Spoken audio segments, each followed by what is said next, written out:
Hello friends, मैं मोहन कुमार स्वागत करता हूं आप लोगों को अपना प्यारे YouTube channel English practice with Mohan में।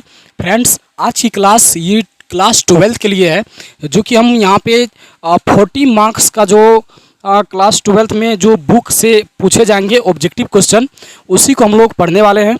और ये फर्स्ट चैप्टर हम लोग आज स्टार्ट किए हैं। और अगर हम इस किताब को जानना चाहें, ऑब्जेक्टिव जो है, इससे लगभग 30 से 35 क्वेश्चन इस किताब से आते हैं। उसके बाद एक ये स्टोरी ऑफ इंग्लिश बुक है, जो कि उनसे भी कुछ क्वेश्चन आते हैं, यानी 7 से 8 क्वेश्चन, 5 से 8 क्वेश्चन जो है लगभग उस किताब से आते हैं स्टोरी ऑफ इंग्लिश से। और जो इस किताब है रेनबो पार्ट 2 क्लास 12, और इस किताब से लगभग 30 से 35 क्वेश्चन लगभग इस किताब से आते हैं। क्योंकि टोटल अगर दोनों किताब हम लोग पढ़ लेते हैं तो टोटल क्वेश्चन कितना होता है, 40 गो सिर्फ बुक से आता है और 60 गो क्वेश्चन ग्रामर से आता है। तो कहने मतलब ये सभी चैप्टर हम लोगों को पढ़ना पड़ेगा काफ़ी अच्छा से। जो कि पहला चैप्टर, इसमें अगर हम एक बार चैप्टर का नाम बोल दें, Indian civilisation and culture, Bharat is my home, a pinch of snuff, ये सभी चैप्टर है जो कि प्रोज चैप्टर का है। प्रोज मतलब होता है स्टोरी, उसके बाद एसे, स्पीच, ये सभी होगा इसमें, जो कि 11 चैप्टर है। और ये सभी काफ़ी अच्छा से हम लोग को पढ़ना पड़ेगा। देन ये सभी पोइट्री है, जिसे हम लोग पोइम्स बोलते हैं, जिसमें कविताएं को, ये सभी को पढ़ना पड़ेगा। तो 11 इसमें और 10 इसमें, टोटल 21 चैप्टर है, जो कि हम लोगों को काफ़ी अच्छे से पढ़ना पड़ेगा। उसके बाद हम लोग सभी ऑब्जेक्टिव को बना पाएंगे। तो और स्टोरी ऑफ इंग्लिश है, उसको भी पढ़ना पड़ेगा, तभी 40 में 40 ऑब्जेक्टिव को हम लोग बुक से बना पाएंगे। और जो ग्रामर होगा, ग्रामर से भी हम लोग काफ़ी आसानी से 25 से 30 क्वेश्चन वहाँ से भी बनाएंगे। तो चलिए हम बिना टाइम वेस्ट किए आज की क्लास को स्टार्ट करते हैं, जो कि हम लोग फर्स्ट चैप्टर से पढ़ेंगे। और ये जैसे चैप्टर का नाम और कौन सा चैप्टर को कौन सा राइटर ने लिखा, ये सभी मिलान करने के लिए 5 नंबर इससे आएगा और 5 नंबर इससे। जैसे इंडियन सिविलाइजेशन एंड कल्चर को किसने लिखा, महात्मा गांधी ने, ये ऑब्जेक्टिव हो सकता है। भारत इज माई होम को किसने लिखा, डॉक्टर जाकिर हुसैन। इस तरह से पूछेंगे मिलान करने के लिए, 5 नंबर इधर से और 5 नंबर इधर से। उसके बाद ऑब्जेक्टिव क्वेश्चन में भी रहेंगे, तो ये सब्जेक्टिव में तो रहेंगे, ये 10 नंबर कन्फर्म है। तो इसीलिए कौन सा चैप्टर को कौन सा राइटर लिखे हैं, काफ़ी अच्छा से याद करना है। और ये एक बार में हम नहीं बोलेंगे कि इसको रट लीजिएगा और इसको भी रट लीजिएगा। हम जब चैप्टर पढ़ेंगे, चैप्टर वाइज ही हम लोग काफ़ी अच्छे से इसको याद करते चलेंगे। तो आज हम लोग फर्स्ट चैप्टर स्टार्ट किए हैं, chapter 1 Indian civilisation and culture. इसका जो है सिर्फ हम लोग राइटर इंट्रोडक्शन जानेंगे आज की क्लास में। और ये क्लास 12 के लिए ये फर्स्ट क्लास होने वाली है, जो कि आज होगी। और इससे एक क्लास और भी हम लिए हैं, जो कि एग्ज़ाम पैटर्न के बारे में था, वो एग्ज़ाम पैटर्न। और ये क्लास 12 का जो है, यानी किताब का ये फर्स्ट चैप्टर है। तो चलिए हम लोग जानते हैं इंडियन सिविलाइजेशन एंड कल्चर, मतलब भारतीय सभ्यता और संस्कृति।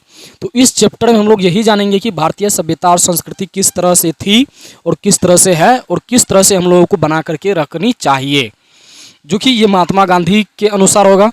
और महात्मा गांधी बहुत ही पढ़े लिखे, बहुत ही अच्छे इंसान थे, जिन्होंने देश का, पूरा राष्ट्र का पिता भी कहा जाता है, मतलब राष्ट्रपिता के नाम से भी जाने जाते हैं। वही महात्मा गांधी जिन्होंने अपनी पूरे जिंदगी एक तरह से बोल सकते हैं कि देश के लिए समर्पित कर दिए। और काफ़ी पैसे धन दौलत होने के बावजूद भी उन्होंने एक धोती में अपना पूरा ज़िंदगी को व्यतीत कर दिया अपने देशवासियों के लिए, देश के लिए। तो चलिए वही महात्मा गांधी के बारे में जानते हैं। और वही महात्मा गांधी ने आज का फर्स्ट चैप्टर लिखा है, जिसका नाम है इंडियन सिविलाइजेशन एंड कल्चर। तो इसको किसने लिखा है, महात्मा गांधी ने। अगर इस चैप्टर का टाइप पूछे, यानी पीस पूछे, तो याद रखना है कि यह एक एस्से है।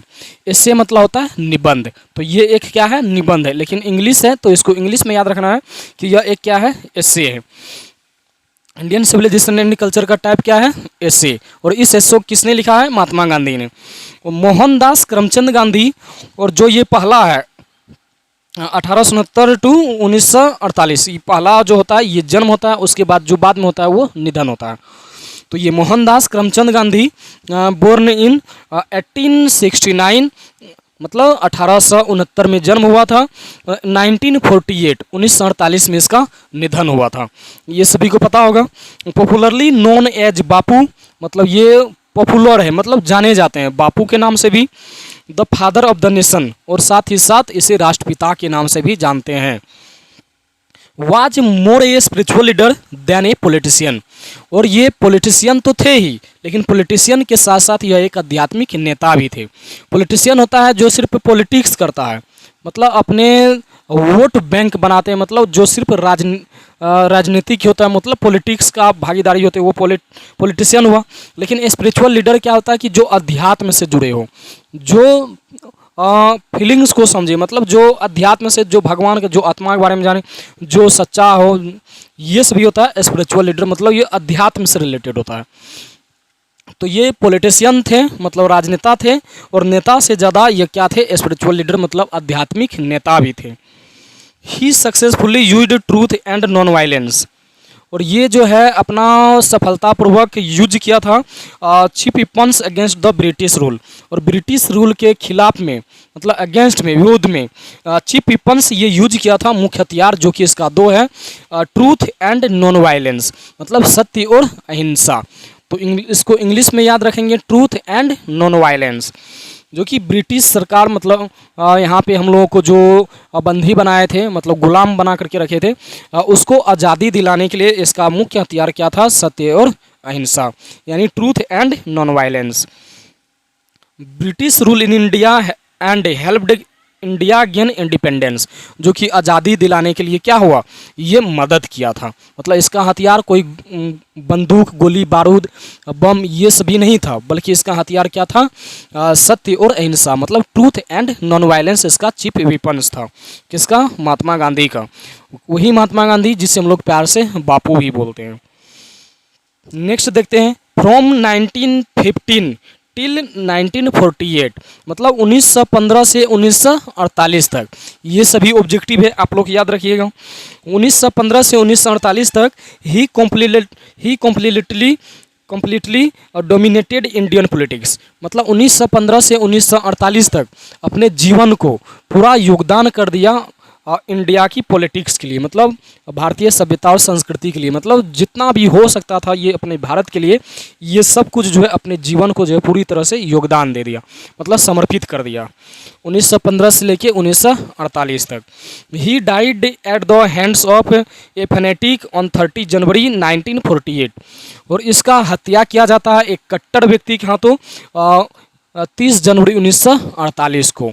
कट्टर व्यक्ति कहने का मतलब जिससे दाया माया कुछ भी नहीं होता है, वो एक तरह से फैनेटिक वो आदमी है। और ऐसे आप लोगों को नाम याद भी होगा कि कौन व्यक्ति थे जो कि महात्मा गांधी की हत्या किया था, नाथूराम गोडसे। तो ये हत्या कब किया था, 30 जनवरी 1948 को। उसके बाद ही जो ऑटोबायोग्राफी, मतलब महात्मा गांधी का एक ऑटोबायोग्राफी था, उसका नाम क्या है, माई एक्सपेरिमेंट्स विद ट्रूथ, मतलब सत्य के साथ मेरे प्रयोग, माई एक्सपेरिमेंट्स विद ट्रूथ। अब एक होता है ऑटोबायोग्राफी, मतलब आत्मकथा, एक होता है बायोग्राफी, मतलब जीवनी। जैसे हम हैं, अगर हम अपने बारे में, खुद के बारे में खुद से ही लिख लेंगे तो वो हो गया ऑटोबायोग्राफी, जिसे आत्मकथा बोलते हैं। लेकिन हम हैं, अगर हम किसी और के बारे में हम लिखे हैं, किसी और इंसान के बारे में हम उसके बारे में लिखें, तो वो हुआ बायोग्राफी, मतलब जीवनी। लेकिन हम हैं और अपने लाइफ के बारे में खुद से ही लिख दिए, अपने से ही, तो ही क्या कहलाता है, ऑटोबायोग्राफी। तो महात्मा गांधी भी अपने बारे में खुद से ही, खुद के बारे में ही लिखे थे, तो उसका नाम क्या था, माई एक्सपेरिमेंट्स विद ट्रूथ, मतलब सत्य के साथ मेरे प्रयोग। ये भी ऑब्जेक्टिव है। And the numerous articles that he wrote for young India. और कई सारे आर्टिकल्स, मतलब रचनाएं लिखी थी, किसके लिए, यंग इंडिया के लिए, जो कि इसका एक पत्रिका का नाम था। And the speech that he delivered on different occasions. और ये कई अवसरों पे, कई जगहों पे जा करके ये अलग अलग ओकेजन्स, मतलब अलग अलग अवसर पर ये स्पीच दिया करते थे, मतलब भाषण देते थे। तो यही भाषण से ही reveal him not only as an original thinker but also as a great master of chaste idiomatic English. तो वही कई जगह पे, कई अवसरों पे ये भाषण जो दिए, वो भाषण को लोग सुने जो, तो उनसे ये काफ़ी प्रभावित हुए, लोगों को ये काफ़ी अपने तरफ खींच पाया, मतलब आकर्षित कर पाया। क्यों, क्योंकि इसका इंग्लिश जो है काफ़ी अच्छा था, और ये इडियोमेटिक इंग्लिश का प्रयोग करते थे, वो भी बहुत ही शुद्ध इंग्लिश को बोला करते थे, मतलब ये काफ़ी पढ़े लिखे व्यक्ति थे। कौन, महात्मा गांधी। उसके बाद इन द फॉलोइंग एक्सट्रैक्ट, और ये एक तरह से एक्सट्रैक्ट है, मतलब अंश है, हिस्सा है। और ये अगर इसका टाइप पूछे तो ये एक एस्से है, इंडियन सिविलाइजेशन एंड कल्चर का टाइप क्या है, एसे। तो इसको एक्सट्रैक्ट भी बोल सकते हैं, मतलब अंश बोल सकते हैं। Indian civilisation and culture, Gandhi ji talks about the sound foundation of Indian civilization which has successfully withstood the passage of time. मतलब बदलते इस समय में, यानी समय के अकॉर्डिंग तो हर कुछ बदलता है, तो इस समय जो जितना कुछ भी सभ्यता और संस्कृति और सभी देश का है वहाँ पे बदल गया, किसी न किसी तरह से बदल गया। लेकिन हमारे यहाँ इंडिया की सभ्यता और संस्कृति जो है अभी भी किसी न किसी तरह से अपने स्थान पे टिकी हुई है, देखने को मिलता ही है, जो कि इस चैप्टर में हम लोग पढ़ेंगे। और ये महात्मा गांधी का अपना शब्द है जो कि ये एसे में लिखे हैं, और काफ़ी अच्छी ये एसे है जो कि हम लोगों को सभी देशवासियों को, सभी स्टूडेंट को ये सुननी चाहिए और पढ़नी चाहिए, और इनसे जो भी शिक्षा ग्रहण करनी होती है हम लोगों को करनी भी चाहिए, क्योंकि ये महात्मा गांधी का लिखा हुआ है। उसके बाद the western civilization which has the tendency to privilege materiality can not match the Indian civilization that elevates the moral being. मतलब जो वेस्टर्न सिविलाइजेशन है, वेस्टर्न सिविलाइजेशन का नहीं मतलब यूरोपीय सभ्यता, यूरोपीय सभ्यता का नहीं मतलब जो पश्चिमी सभ्यता है, पश्चिमी सभ्यता का नहीं मतलब जो विदेशी सभ्यता है, तो उसका सभ्यता और संस्कृति का प्रवृत्ति रहता है वो सभी देश का कि वहाँ पे मेटेरियलिटी का मतलब जो भोग विलास, ऐशोआराम, पैसा, धन दौलत, ये सभी को बढ़ावा देते हैं। लेकिन हमारे यहाँ इंडियन सिविलाइजेशन में क्या होता है, इंडिया में खास करके जो ईस्टर्न वाले देश हैं तो वहाँ पे सभी लोग मोरल बीइंग को बढ़ावा देते हैं, मतलब नैतिक कर्तव्य को यहाँ पे देखते हैं, मतलब संस्कार, गुण, कर्म, अध्यात्म, यहाँ पे आत्मा, आत्मा के बारे में खोजते हैं, मतलब ये सभी का वैल्यू दिया जाता है, किसी का फीलिंग्स को समझा जाता है। यहाँ पे अच्छाई का बढ़ावा, मतलब नैतिक कर्तव्य, जितना भी नैतिक गुण है, जितना भी अच्छाई गुण है उसी को बोलते हैं क्या चीज़, नैतिक गुण। तो यहाँ पे नैतिक गुण का बढ़ावा देते हैं, उसका सपोर्ट करते हैं, इसको लोग फॉलो करते हैं, मानते हैं। लेकिन वेस्टर्न कंट्री में क्या है कि वहाँ पे मटेरियलिटी को प्राथमिकता देते हैं, वहाँ पे के लोग मटेरियलिटी को सब कुछ मानते हैं, मतलब रुपया, धन दौलत, ये सभी को मानते हैं, जो कि इस चैप्टर में हम लोग पढ़ेंगे। ये महात्मा गांधी जी लिखे हैं, और यहाँ पे जीवनी था इसके बारे में जो अभी हम बता दिए हैं। तो एक बार हम फिर से इसको बोल देते हैं कि आप लोगों को आखिर याद क्या रखना है।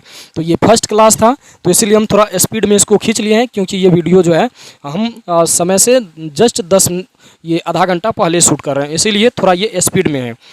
तो इंडियन सिविलाइजेशन एंड कल्चर, इसका टाइप पूछे तो यह एक एसे है, और इस चैप्टर को लिखे किसने, महात्मा गांधी ने, और मोहनदास करमचंद गांधी इसका पूरा नाम है। और महात्मा गांधी का जन्म कब हुआ, 2 अक्टूबर 1869 में पोरबंदर गुजरात में हुआ था, और इसका निधन कब हुआ, 30 जनवरी 1948 को। ये एक फैनेटिक मैन के आदमी, मतलब एक कट्टर व्यक्ति के हाथों द्वारा इसका जो है हत्या किया गया था, और इसे बापू भी जानते हैं, और फादर ऑफ द नेशन मतलब राष्ट्रपिता के नाम से भी जानते हैं, और इस पॉलिटिशियन से ज़्यादा यह एक स्पिरिचुअल लीडर भी थे। और ये इसका चीफ वेपन्स का नाम था ट्रूथ एंड नॉन वायलेंस, और ये 1915 से 1948 तक पूरी तरह से ये दबदबा अपना बना करके रखा था इंडियन पॉलिटिक्स में, मतलब ये पूरी तरह से योगदान दे दिया था। और 30 जनवरी 1948 को जो है इसका हत्या किया जाता है, और इसका एक ऑटोबायोग्राफी होता है जिसका नाम है माई एक्सपेरिमेंट्स विद ट्रूथ। और इस कई सारे रचनाएं लिखे थे, यंग इंडिया एक पत्रिका था इसके लिए, और कई जगह पे ये कई अवसरों पे ये स्पीच दिए, और उन सभी से ये पता चला कि ये काफ़ी पढ़े लिखे, मतलब ये काफ़ी शुद्ध इंग्लिश को भी जानते हैं, और इंग्लिश का इसको मास्टर भी बोला गया, किसको, महात्मा गांधी को, जो कि ये सभी याद करना है। ये रहा महात्मा गांधी का इंट्रोडक्शन जो कि आज हम लोग जाने हैं, और हम लोग फर्स्ट पैराग्राफ से इस क्लास को हम लोग नेक्स्ट क्लास से जानेंगे, और फर्स्ट पैराग्राफ से काफ़ी अच्छा से हम लोग इस एस्से को हम लोग पढ़ेंगे महात्मा गांधी के शब्दों में। तो आज की क्लास में इतना ही, आप लोग इसे महात्मा गांधी के बारे में याद करके आइएगा। उम्मीद करते हैं कि आप सभी को सब कुछ समझ में आया होगा। तो जिसको भी मेरा ये समझाने का और पढ़ाने का तरीका समझ में आता है तो चैनल को सब्सक्राइब कीजिएगा और अपने दोस्तों के पास शेयर जरूर कीजिएगा। आज की क्लास में इतना ही, हम लोग मिलते हैं नेक्स्ट क्लास में। Thank you.